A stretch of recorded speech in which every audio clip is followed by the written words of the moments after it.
What's going on, guys? Good to see you guys again that I had the opportunity to meet before. Just so you guys know, last name's pronounced Cholewinski, and no, you're good. Just in case, it's a tough one. There's maybe like 3 or 4 people that have ever gotten it right on the first time, so I try to keep a tally running in my head. I'm gonna move these down too, just because I'm short. I'm sorry if I break anything. All right, we good? Doesn't everybody yell out at once? Mitch, I wanted to ask Corey, so I'll ask you. Simply describe the difference between this weight room and the previous one. He mentioned gaps in the old one. Yeah, I mean, a big thing for us is just space, right? We have more space to throw things. We have more space to run. We have the hill. We have more space to jump. That's really going to be the biggest thing for us, is just more areas to do more things. The other thing, too, is the transition time. So whenever we would be coming from the Hawks up to there, everybody has to file up one single file staircase, right? And you only have a certain amount of time. So we had to make effective use of that time. Now all we have to do is just open up that garage door that you guys are going to walk through, right? So for us, it's right there. We can use, for our sake, right, for staff's sake, it's easier to get some of the stuff out of the weight room that we want into there. So we have a lot more options in terms of, hey, if we're going to be using this many 45-pound plates, like whereas before, maybe we wouldn't be able to do that because we had to take too many from the weight room and we'd never be able to get it back up there for the lift. Now it's just, we just open up the garage door, we walk straight through that door, right? So the convenience in the space is going to be the huge thing, just because it allows us to use so many more implements. It allows us to do so many more things as we're going throughout it. Mitch, Luke Mullen from the Lincoln Journal-Star. Can you maybe just detail some of the really important metrics that you look at to evaluate player health and performance? Yeah, so it all goes back to what Coach was talking about with the hierarchy of athletic development, right? We have certain metrics that we're able to look at for strength, explosive strength, reactive strength, speed. So as we're looking at those metrics, we're able to look at 1 RMs divided by body weight, try to normalize some of that stuff from a squat, a bench, a clean perspective.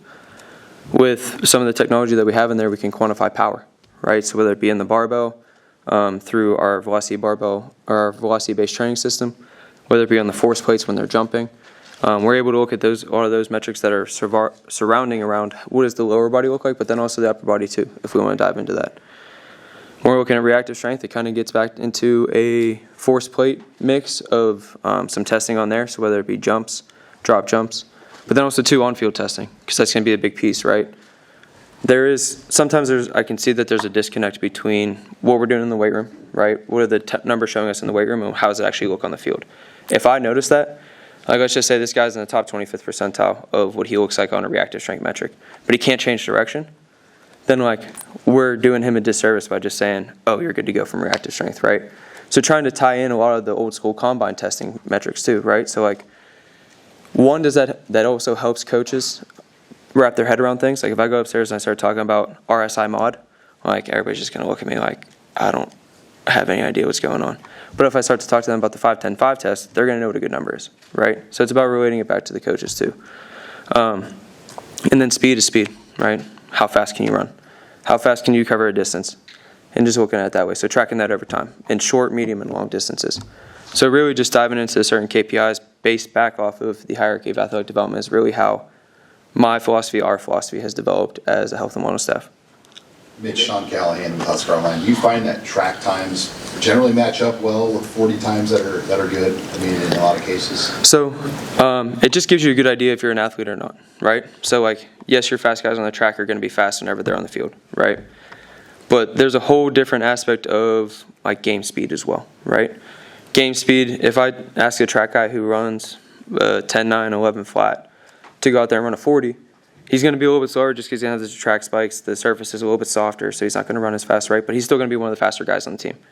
Now, sometimes what might end up happening is whenever you get into the game, they have to process so much information. So there's a huge difference between the 40-yard speed. So like I look at that as like, what am I capable of, right? So I'm capable of a 4.27, right? But whenever I get into the game, am I able to utilize that by processing all the information that's coming at me and being able to turn it off, turn it on whenever I need to, change directions, take the right angle away from people. So like track speed gives you that capability, right? But then it turns into the game speed aspect of where, like, how can I process all the information that's coming at me? And that just becomes being a great athlete too, right? being an athlete, like people think it's how high can you jump, how fast can you run, but it's really just, can I solve the movement problem that's coming at me? Like, I have a defender coming this way, I have a defender coming this way, this one's 7 yards away, this one's 3 yards away. Like, do I stick left and then go right or cut up? Or like doing those problems in the split decisions in your head is really like where the athleticism term comes from. Hey Mitch, your field is obviously impacted more than most by technology and advancements. So with as immersed as you are in like the data of this team and coordinating with everybody else, how do you stay up? What do you do to stay up and make sure that like you are knowledgeable on the new emerging things in sports science? One of the easiest things is Twitter, right? Using that to learn, right? There's phenomenal strength coaches, not only in the U.S., but also in the U.K., in the rest of Europe, as we look at some of those, as we look in Russia, right? Like, as we look at these different places, like, there are so many good people that do my job, Coach Campbell's job, like, all over the world. And the easiest place to get in contact with them and to figure out what they know and how they do things is just the internet, right? Twitter gives you a good little snapshot into things. Instagram, same way. Gives you a very good snapshot into, like, oh, like, we're talking about different ways to test isometric hip flexor strength. Okay, I'm going to click on that. I'm going to see, is it a tool that I have already that I can use? Awesome. Then I'm going to start to mess around with it. If it isn't, is it something that it's an overwhelming need for us, right? Is it something that we have that would solve a huge problem for us? Then I'll dive into it a little bit more, right? The other thing, too, is just going out to conferences. So we're extremely blessed here with the opportunity to be able to travel around and go to those conferences with a lot of the leading people. So like last week, or maybe 2 weeks ago at this point, I don't know, camps are really trying to run everything together. But we were back in Pittsburgh. Me and some of the strength staff were back at Pittsburgh, and we were at a worldwide conference. And just being able to hear and talk and meet people from different countries, different sports. It was just all revolving around speed, but you have track, you have basketball, you had football, you had soccer, you had hockey. Like, you have all of these great minds that look at the same thing. And at the end of the day, like, all the different sports, all the different tests, all the different things are all getting back to the qualities, the hierarchy of athletic development, right? So it's, how do you test strength? How do you test a specific type of strength? And learning from them and really just trying to pull it all together. So it's a lot of reading. I'm working on my PhD too, so going through that, right?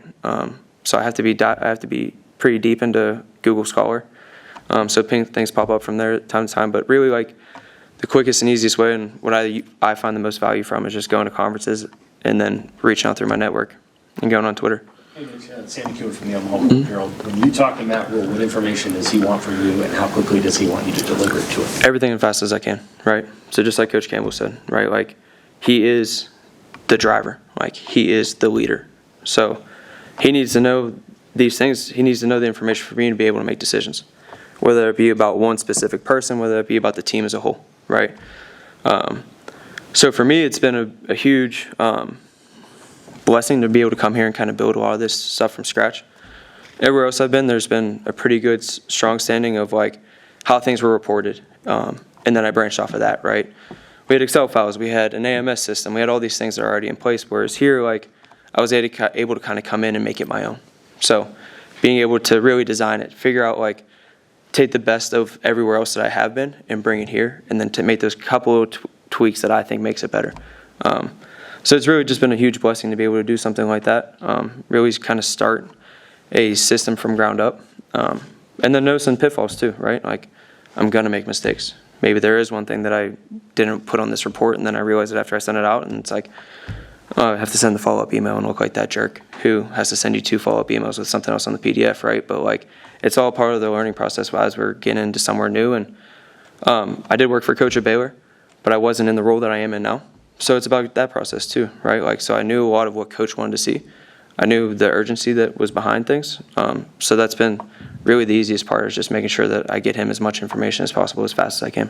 Do you work with quarterback passing velocity and things like that? Like, does it go beyond athleticism to specific skill sets like passing and kicking and things like that? So I'm a physicist, a chemical engineer in exercise science. I am not a biomechanist, and I'm not a quarterback coach. I don't know if I'm also never played quarterback. You might not believe me, but I was an offensive lineman and a defensive tackle whenever I played football. So anything that goes like this, I am not the expert in, right? If there's certain tests that go back to the qualities that make them good at passing, then yeah, I can have some say in that, right? But whenever it's actually looking at the throwing motion, whenever it's actually looking at specific ball velocities, what's optimal, what's not, right? Like taking probably a lot of this is coming from like the baseball side of things, right? Where baseball has people that dive in deeply into those things. I currently don't do. It's not to say that there isn't a way to track ball velocity, spin rate, all those things, just like how it is in in baseball. We currently don't do that. But I think from our standpoint too, like it's on a need. We have great coaches. If I try to dive in and start to tweak little things, like who knows where that might go. I mean, you hear about it all the time in the MLB. Somebody goes somewhere, pitching coach wants them to change their throwing motion a little bit. They go from a 3.1 ERA from the previous season, and now all of a sudden for the first, 50 games, they have a 5.4, right? So like a lot of that stuff, like our coaches are great at what they're doing. And as much as I can support them, I will. But in terms of like diving into actual mechanics of the sport, then I'm gonna try to stay away from that as much as I can, unless I am an expert in it. Same with kicking too. Yes, sir. Same thing. You mentioned working with Matt at Baylor. How'd that connection first start, and how'd the role evolve? Like, Yeah. kind of takes through that. It's weird. So, like I said, I'm a physicist and a chemical engineer at heart. I went to Slippery Rock for physics, and then I went to Pitt for chemical engineering. Whenever I was getting done with that, it's funny, I was actually just back at Pitt with my professor too and talking through all this stuff. It basically got to a point where I knew I didn't want to be a chemical engineer anymore. I knew I didn't want to be a physicist. I didn't want to go back and like go into grad school to do research on molecules, right? My research at the time was on computational catalysis, which is basically just a fancy way to say we did computer models of chemical reactions, right? Realized I didn't want to do that anymore. So I started to look around. I wasn't in a position to be able to pay for a master's, but I knew I wanted to go to higher education. And Baylor was one of the schools that was willing to take me to get a PhD in exercise science and nutrition without getting a master's, which was the only way I was going to be able to go. On my drive down there, I'm from Pittsburgh too, for those of you that don't know. So I was driving from Pittsburgh to Texas. I was sitting at a bar in Nashville. My research advisor called me and just said, hey, do you want to work with Baylor football? Like I said, I was an offensive lineman and defensive tackle. Like, I was not going to college to play football. So it was something that I've missed for a while, especially being with all the nerds in the physics department. So like, it was a huge opportunity for me. Whenever I got there, I fell in love with it. Like, I didn't know my job was a job whenever I was getting down there. Like, that was not my end goal. But whenever I got there, I realized it married all the things I was just naturally good at, right? And married chemistry and married physics and married engineering. Like, a lot of what we're doing, like, even though it might not get termed that way, we're implementing something with the intended outcome of getting them bigger, faster, stronger, whatever it might be, right? And then we're measuring on the back end, did it actually work, right? And I don't know about you guys, but that's a scientific process if I've ever heard one, right? It's just happening in people, in a closed environment, on a team. So whenever I found out that that was a job, and it's in sport, like, I dove straight in. Started out as an intern. Whenever coach left and went up to Carolina, I stuck around for a year. I was there as a paid assistant. I don't really even still know what my title was, but I was paid by the athletic department while I was getting my PhD.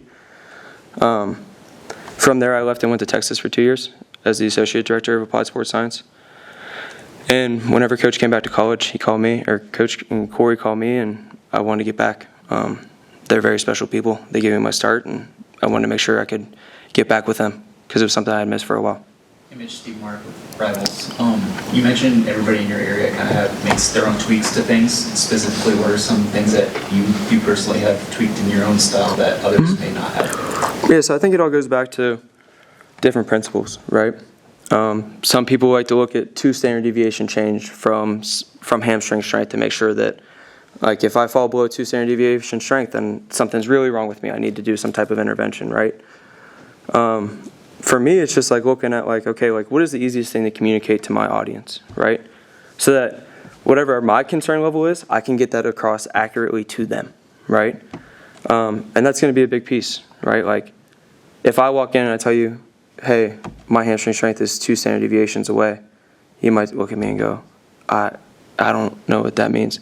But if I tell you you're 25% weaker in your left hamstring than your right hamstring compared to where you typically are, you're probably going to be like, oh, crap.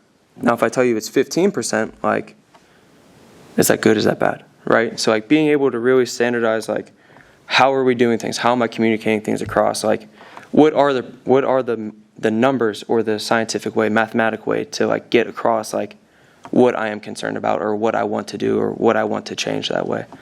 And that's kind of just been a learning process, right? Like whenever I first walked in the door, like I said, I was just coming straight out of engineering. So like 2 standard deviations made sense to me. I walked upstairs and talked to somebody at some point, or I talked to a strength coach, and they said, "Guy, I don't know what 2 standard deviations mean. I don't even know what a deviation means," right? So it's like, okay, well, I got to go back to the drawing board and try to figure that one out. So like it's just been a learning process since I've gotten into this of like, what is the fastest, easiest, and most effective way to communicate things across the board? And effectively, like that's what we're trying to do, right? Like if I need to make an intervention, or coach needs to make an intervention, or Coach Campbell needs to make an intervention on an athlete immediately, like I don't want to be sitting there talking about the nuances in that, right? It's just going to be, hey, this is how bad it is. This is what we need to do, and go from there.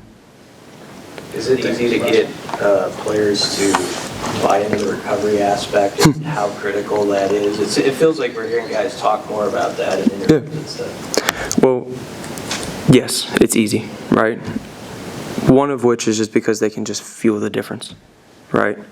Like, you go through an amount of time as a high schooler where you don't really do anything and you kind of know what your body feels like, or maybe you were at somewhere else and you just didn't really understand the right way to recover, or how to recover, or when to recover, or what tool to recover with.